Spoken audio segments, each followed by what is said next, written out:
And some soldier stories on this Memorial Day. A filmmaker's race against time to capture their memories of war.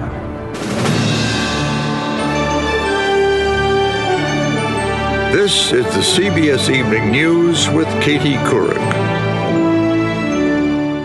One filmmaker does not expect to set any box office records.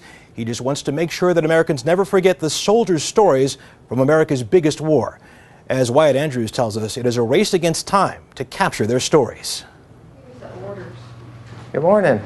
Larry Capetto. Larry Capetto isn't just looking for a few good men. I just want you to relax today. He's looking for every World War II veteran he can find. Were you in the Battle of the Bulge?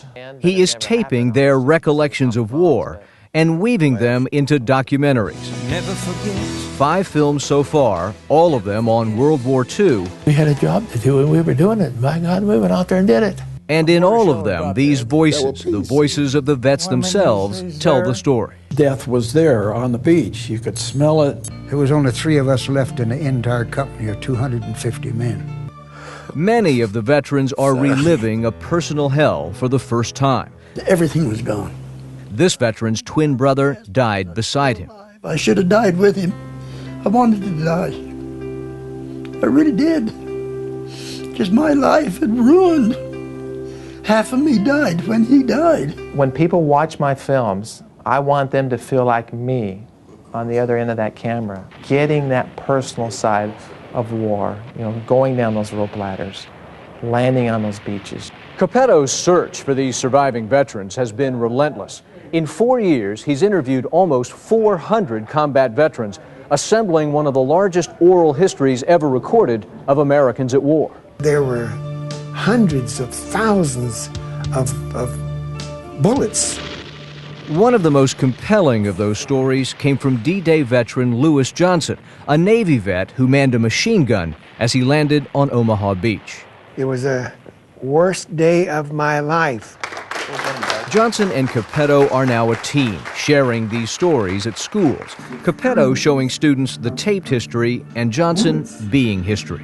What do you think you told them that they needed to know? The carnage, the killing, the maiming, the blood.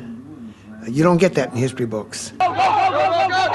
After 4 years in Iraq, America has lost 3,300 lives. But on D-Day, there were 3,000 killed within hours. For the students, the enormity of that sinks in. It's like you relive the event with them. To know that so many men gave up their life just for us, it gave me a deeper appreciation. Okay, Joe, right into the camera. Go ahead.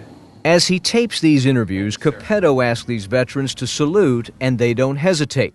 He believes it's more than patriotism. When I see those veterans salute, that's what I feel like. I feel like they're saying goodbye. They've done their service to our country. On Memorial Day, we honor those who have died for America. But Capetto isn't waiting for death. Interview by interview, The night before you went in on D-Day, where were you? And he's honoring these veterans right now. Do you consider yourself a hero? No. Wyatt Andrews, CBS News, Monroe, Louisiana.